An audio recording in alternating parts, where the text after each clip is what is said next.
No. Guys, welcome to the podcast. This is Steven, and with your hosts, Colin and Matt Dog. Today, we're going to talk about our brief gaming histories and what it's like to be middle-aged gamers, playing against these kids, and the division. Not a sponsor yet. Yeah, thank you to our unofficial sponsor, Michelob Ultra Pure Gold, like the strip club about an hour away. You know, I wonder if I post a link on Twitter and tag Michelob Ultra. They will ban us. You think? Yeah. Unless we can put this together and make it like a legit show, and then they might want to do it, but then they'd want to control everything we did and said, and we'd have to advertise, and we would sell out to the man, and it wouldn't be fun. But we'd make money, so that's a trade-off. Delicious and organic. Selling out, making money. Yeah. Right. Yeah, if you're not selling out by the time you're an adult, you're fucking stupid because it's all about making money. Yeah. Yeah, and alcohol companies are making bank right now. Yeah. You know how much alcohol has been bought in the last month? Yeah. Well, I heard in March there were 2.5 million firearms sold. That's just like background checks ran by the FBI. Mm-hmm. That could be multiple sales, stuff like that. But 2.5 million. How much is bought like on average? Do you have any idea? I would probably say like 1.5, maybe 1.8. It's like crazy. People that probably would never have bought a gun before have bought a gun in the last month. People that were probably anti-gun have bought a gun in the last month just because they're worried. Kind of scary to think about. Yeah, because some of these people that have bought these guns, what I worry about is they could be dangerous to themselves, know, which makes them a danger to other people around them, especially like in a crisis like this. Like if someone that doesn't know how to use a gun shoots themselves in the leg, then they have to go to the hospital during a pandemic. Yeah. Duh. Your leg and you're getting the coronavirus. Yeah, I mean, really, I'm not for mandatory training because it's kind of authoritarian, but I am for if you're going to own a firearm, you are responsible for getting some instruction from somebody, and not like Bubba Ted down the street, who's been shooting his hunting rifle. I mean, you need to get like a legit instructor that's going to teach you like the safety and how to be comfortable with your firearm. Speaking of selling out, Steven, why don't you tell us about your side gig? Oh yeah. I started becoming a firearms instructor at a local gun shop here, and I started working as an RSO, which is a range safety officer for the concealed carry classes, just to make some extra cash. He's like, "Hey man, I really like how you instruct, and you're really good with people and stuff, and you like my background or whatever." And he's like, I want to start back up classes. I need some instructors. So he hired me on, and I spent some time and money getting like NRA certified. Doesn't really mean shit. It just means that I can get insurance. It means you sent them a check. Basically, exactly. I paid the money to say that you're good to go. But anyway, so I'm a licensed, or not licensed. I'm an insured NRA certified instructor, but I don't teach anything from the NRA because this shit is all overcomplicated and a lot of bullshit. So I had my first rifle class last month, and it went pretty good. I mean, we had a wide variety of people. I don't know if you see my Instagram for my second channel, Carolina Firearms Training NC on Instagram. You can check it out. We had a class. We had like a little bitty like older lady. She's got like a master's degree, like what is it? Microsoft certified something. Yeah, the MCSE or whatever. Like that. She owns a horse farm. She's tiny, shooting. She's got his AR-15. She want to learn how to use it. This black guy who was like 6'3" from Charlotte, super cool dude. A couple of generic kind of white guys, and then this black couple that was from Cary. I looked them up. Cool black guy, generic white dudes. Yeah. Why they gotta be? Matter? I just want to make sure that like people understand some average dudes and a big dude.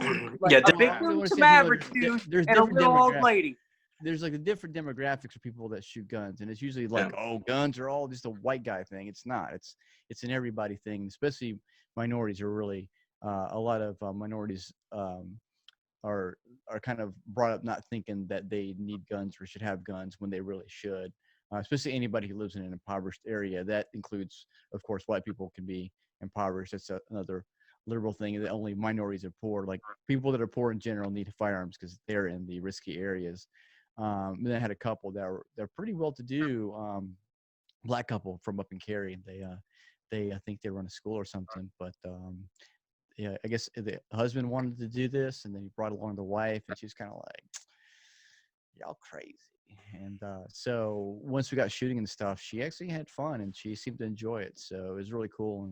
And I like teaching people how to shoot guns. I don't care who you are, your background. If you want to learn, I'm more than happy to teach you because it's fun, and I know that you're being safe and you're adding to the community. So while I might be an elitist and pick on you for owning a high point, I'm just glad that you have something and you're willing to use it if need be. So that's kind of how I feel about that. But anyway, I've taken up half this Zoom thing for this podcast. And that's it, guys. Thanks for. All right, thanks. This is a special.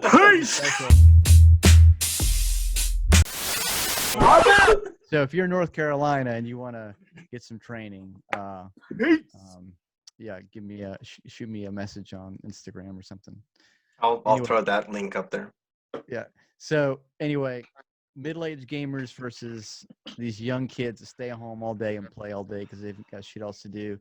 I think we got really frustrated last weekend when we are playing these games like Apex and Modern Warfare, where the amount of work you put in is a lot for a very slim margin of reward. I mean, you're just happy to get like the top 5, and it's like, if you're not first, you're last. So people who are competitive in any kind of way, it's like a fucking nightmare, and it ends up being a big stress. It ends up being more stressful than it should be because it should be something that's more relaxed. And I think it was just like a crux for my frustration personally.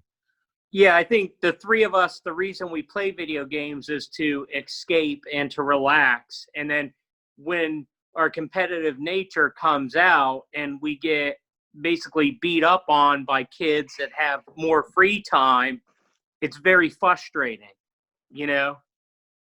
Yeah, like, and I watch a lot of Twitch, and all the like elites are in the range of like 20 to 23.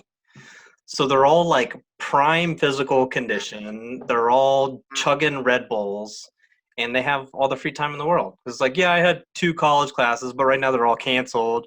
So I am doing nothing but playing video games 16 hours a day. It's like, great. So for me, who plays like twice a week for 3-4 hours, that's rough. Makes it a challenge. Yeah. Plus someone like me who likes to partake in these delicious Michelob Ultras and might drink more than you would want a person to drink in a sitting, then my motor skills are a little bit, decreased, or impaired. So I'm not as good as these kids. How do we get on servers for old folks? Yeah, there should be like a bracket of people of a certain age. I guarantee you we'll smoke anybody our age. But yeah, competing against these kids, man, their reaction to stuff is just smoke them, Steven, or smoke with them. I only advocate smoking medicinal. Medicinal. Fools.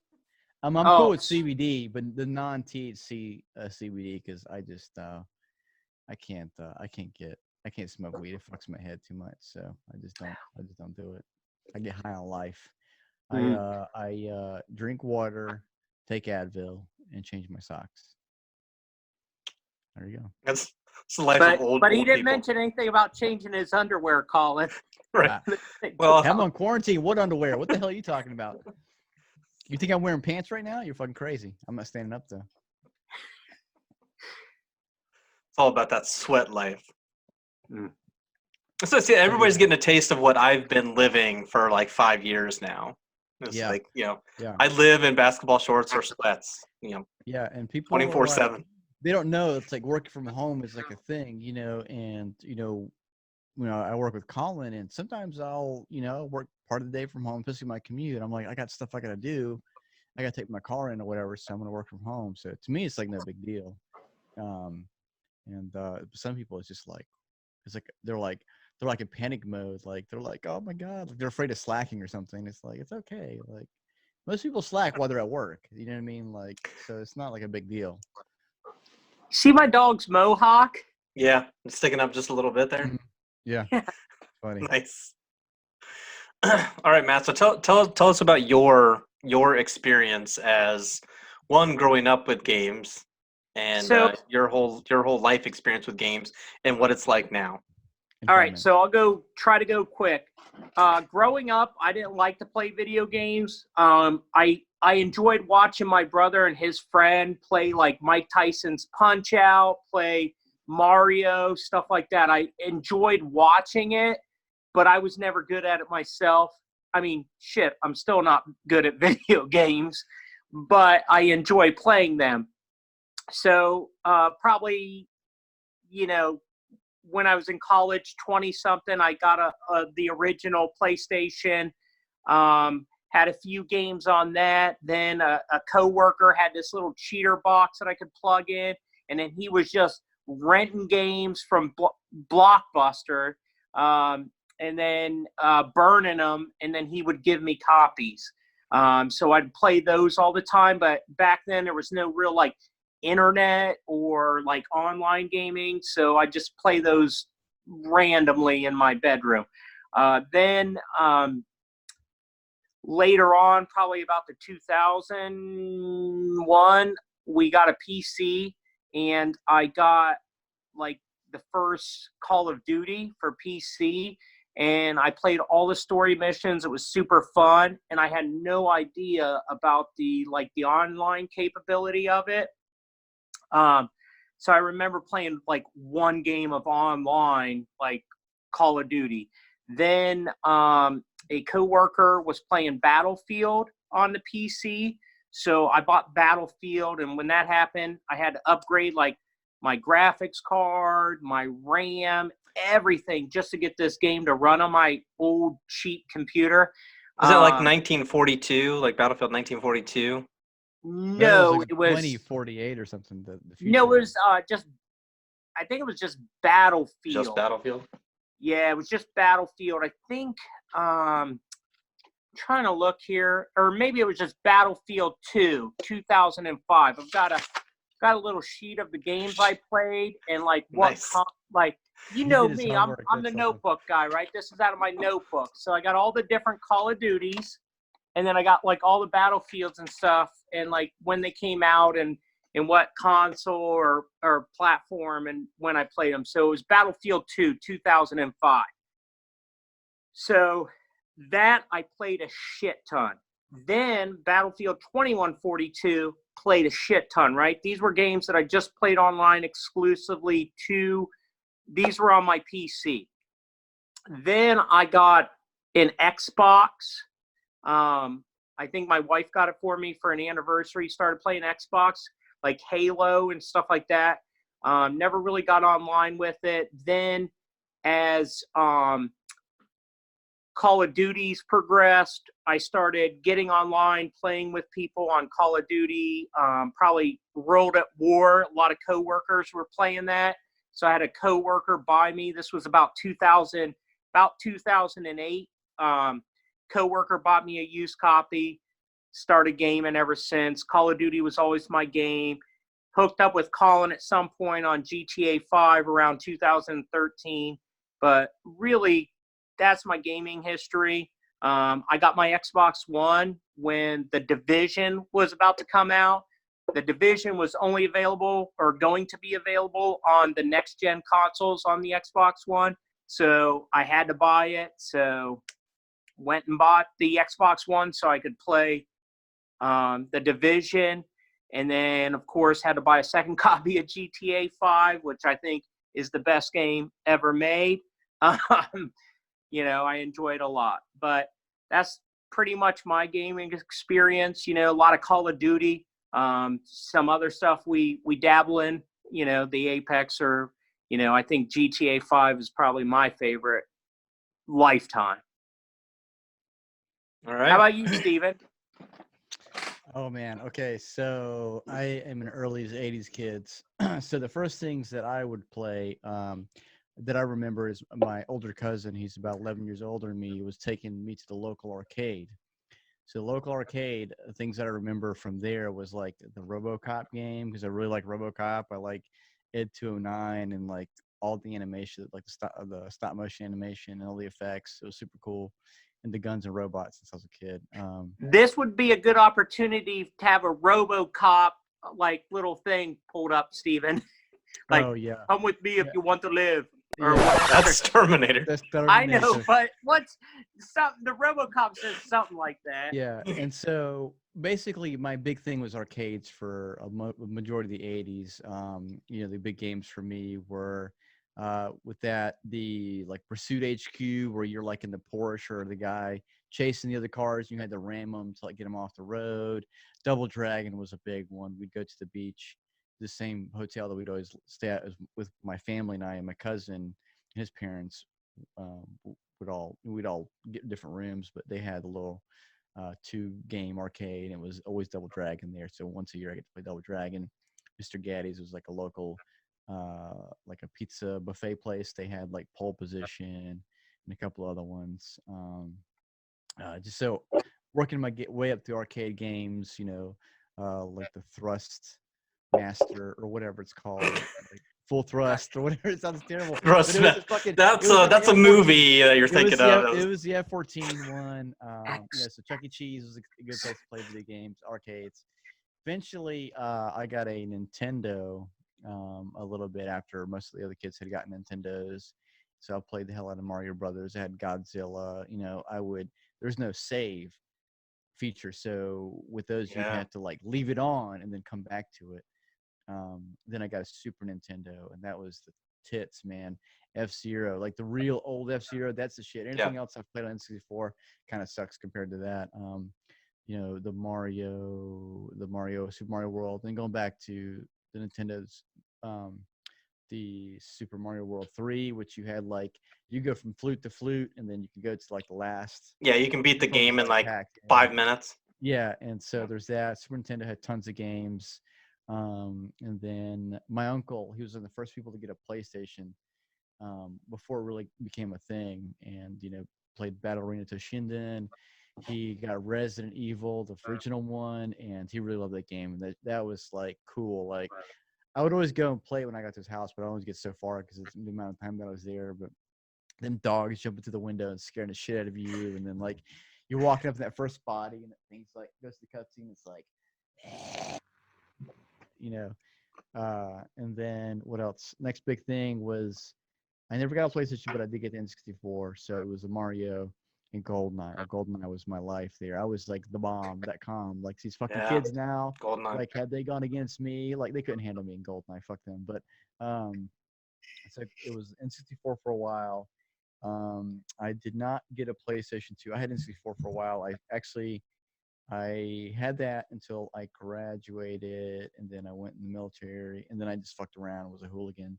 Didn't play video games. By then, multiplayer on PC was becoming a big thing. I kind of missed out on that. And then by the time I got back in the games, I was going to college, and I had transitioned to playing on, I think I had a PlayStation 2 that was belonging to my wife. I did have older games that I had, like Final Fantasy Tactics was a big one. I'm gonna kind of fast forward here, and then I went to PC. I got stuff like Modern Warfare 2. I used to play I had so many hours on that. That's why I love the Call of Duty of that style. That's Wait, like this, what? Modern like Warfare 2? Modern Warfare 2, yeah, the one when they remade it and it was like all modernized and shit. It had like wait. Yeah, that was about 2009. Yeah, that one. Basically that, and then nothing really interesting until we got the Xbox One, and then that's where I started working with Colin, started playing GTA 5, and then of course we're playing all these other new games since then.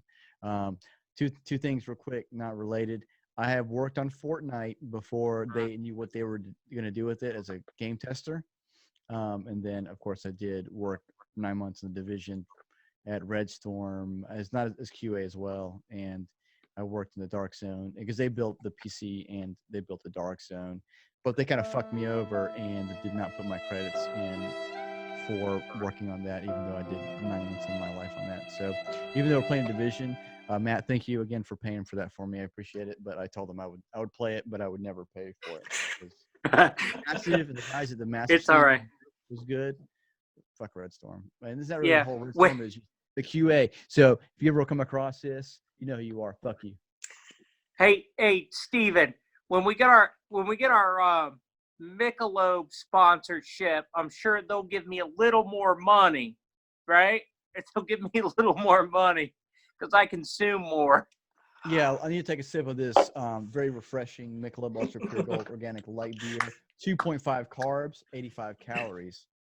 Tastes so good. I mean, I've almost drank all of this in this brief time that we've been doing it. It's been so refreshing and so easy. So refreshing. They are So legit good. Like, I understand people who are like, yeah, beer's kind of crappy. These are so good. They really are. All right, Colin, hit it up. Yeah, I totally forgot about like the arcade aspect of video games.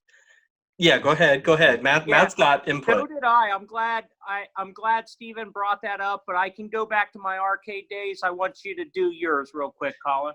Yeah, I would not have even mentioned it, but I was very blessed. So we owned a campground growing up. So that was like my life as a kid. And we had a video game, our little arcade there with a pool table, a couple pinball machines, and about 10, 15 games at any given time. And every about year or two, we'd cycle through, and we get rid of like 5 and bring 5 new ones in. So I got, and it was free. We had the keys to them, so I could play unlimited arcade games. It was amazing. So got really good at a lot of those games, and actually beat Mike Tyson's Punch Out, which is a very rare thing that I did not know was so hard. But yeah, like I probably beat it 10 times, but I've also played it for days. Yeah, I could get past the first guy on the fucking Nintendo. I was like, fuck this game. Yeah, it all became timing. It was like you have to time things right. Your mom made that for you, right, man? Yeah, I need it for my back because we're old gamers. We're old Is people. getting kind of sitting Nice. here. So jumping to the consoles, which is what I was kind of actually thinking about, was I grew up, same time frame, all to the 80s. So we had Nintendo, Sega Genesis. So I grew up with all those. You were a Sega guy, weren't you? No, we did everything. Okay. So I legit had an original PlayStation. I think I had a PlayStation 2, but it was a very short period of time. I was not a PlayStation guy because then like the Xbox was starting to come out, the original. And I much preferred the bigger controllers because I'm a man. I don't have little girly hands and stuff. Opinions vary. So, I'm not gonna whip anything out on. I know, but they're not yours. They are my own. Wow. So yeah, Super Nintendo I think was probably, at least growing up, was probably my favorite system. That was Street Fighter 2. Did he just put his paw up on your? Yeah, that's my dog. Sorry. So yeah, Street Fighter 2, Mortal Kombat, all those. There was like one game though on the Sega Genesis that I really loved, and I cannot for the life of me think of what it was, but it was like an RPG game, which I like all the Final Fantasies and stuff. I never really enjoyed. Zeldas, I was not a big fan of. Yeah, I have my original Super Nintendo. It's not even the classic, like the ones that came back out. I have my actual Super Nintendo with about 20 games. HDMI though, that's the beauty of it. Yeah, you can put it on HDMI, but yeah, I would not get rid of that. No, yeah, absolutely. And we've got about 20 games for it, so we'll play it every once in a while. But Donkey Kong Country, that was another big one. I love that. I never personally owned a 64, but I had a couple of friends who did, so I'd go over to their houses all the time. It was a lot of Mario Kart. That's when Mario Kart became like big, I think, was on the 64. Yeah, I think college Mario Kart, a lot of these guys. It was big. And now it's back again in college kids playing it on their Nintendo Switch. On the Switches. Yeah. Yep. And played a lot of Wayne Gretzky hockey. So like I really didn't play that many, and I played like Madden and stuff like that. It was like Madden 95, 96, all those on like the original Super Nintendo. But like that Wayne Gretzky hockey, because it was 3-on-3 hockey, and it was you'd have games where it was like 21-14, scores like that. So it was hilarious. But I did a lot of that, and then pretty much as soon as I started buying Xboxes, it went downhill, and just kind of stuck with that. But as far as PC go, I remember we probably got like dial-up internet around, I don't know, maybe like 97, 96, 97, somewhere in that range. And Doom. So that was my first online Oh yeah, I multiplayer forgot about those experience old was PC Doom. games. Yeah. The old Oh, yeah. PC games. That was my first online like legit game. Because even like on the original Xbox, it had Xbox Live, but I don't know if I ever played online with anybody. It was not Yeah. until the 360 that I ever bothered. So, because I did like all the original Grand Theft Auto 3 and Vice City, I did all that offline. I played all the story modes offline, and so not until like GTA 5 like did I ever get online very much. But yeah, Doom like on 56K dial up modem was freaking hilarious because I'd get my friends and we'd all gang up on people, and back then you could kill somebody. You get their ear as a trophy, and it had their like their gamer tag or whatever on it. So you could say, "Oh, I killed so and so. I've got their ear to prove it," and you could like sell it online. It was hilarious.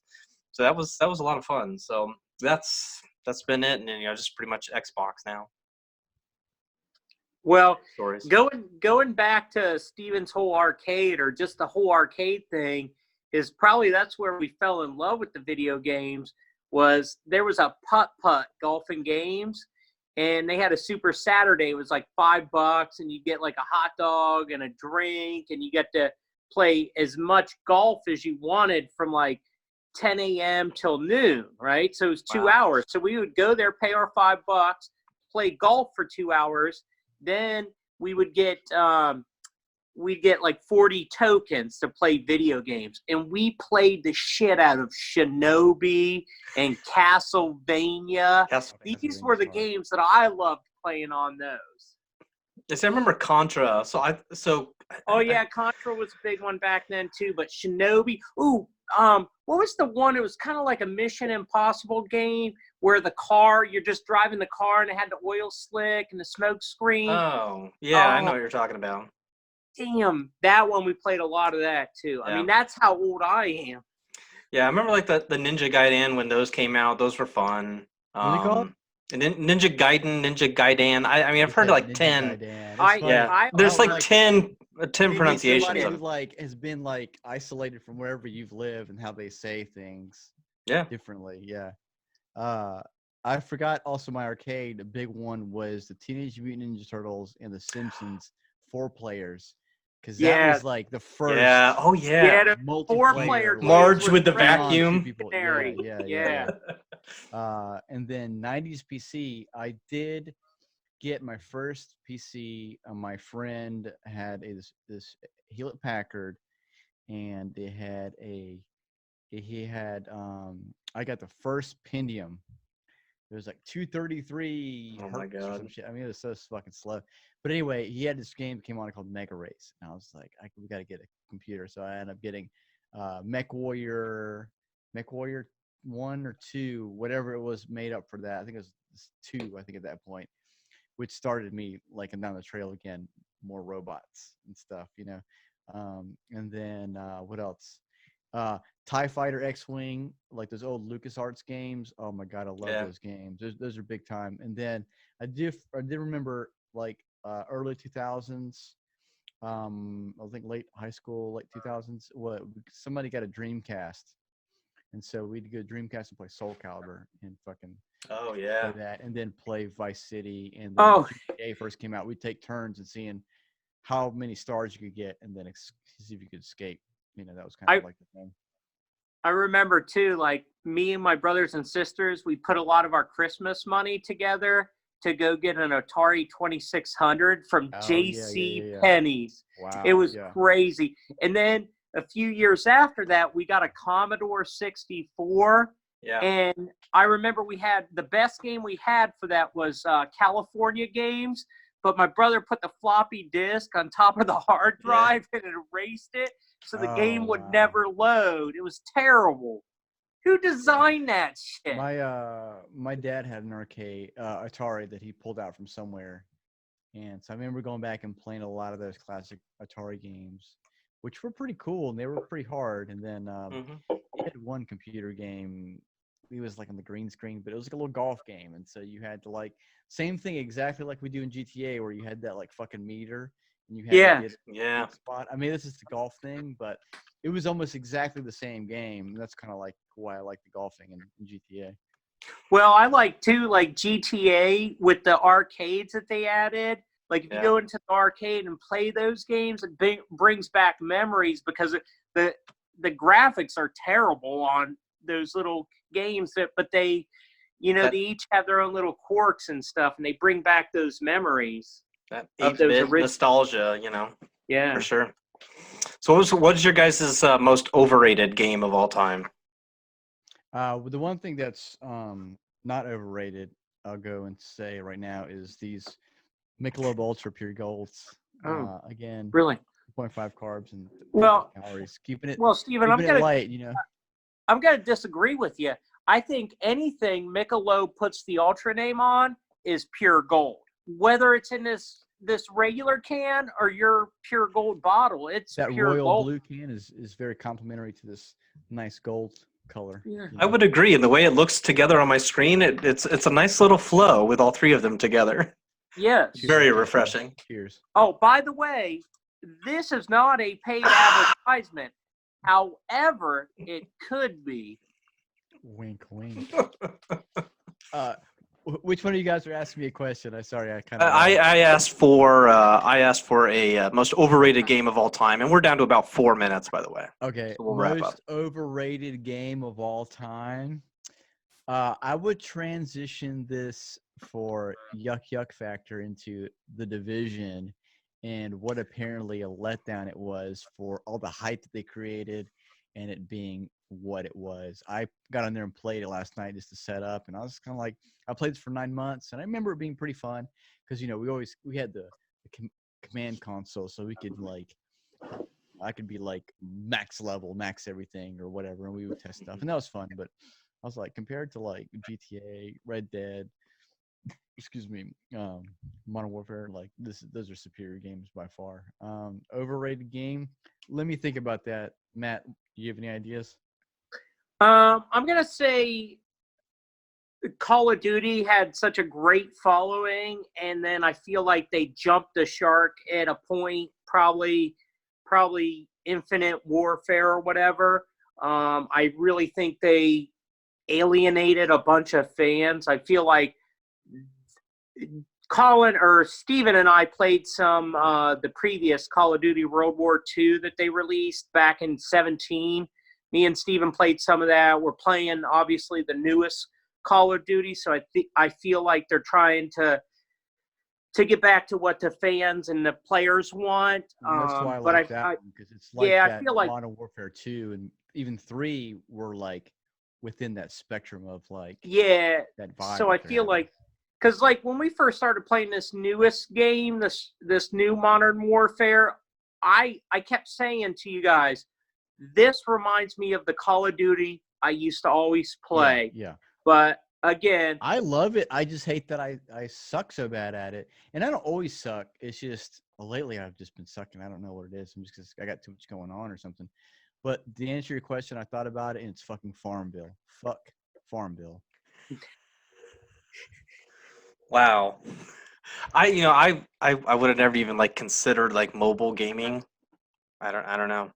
Oh yeah, it was super popular. You guys got iPhones, so you can't put emulators on your Android phones. So I've got a PSP emulator. I've got a Game Boy Advance. So I played and beat Final Fantasy Tactics, The Line War, which was remade for the PSP with cutscenes and stuff.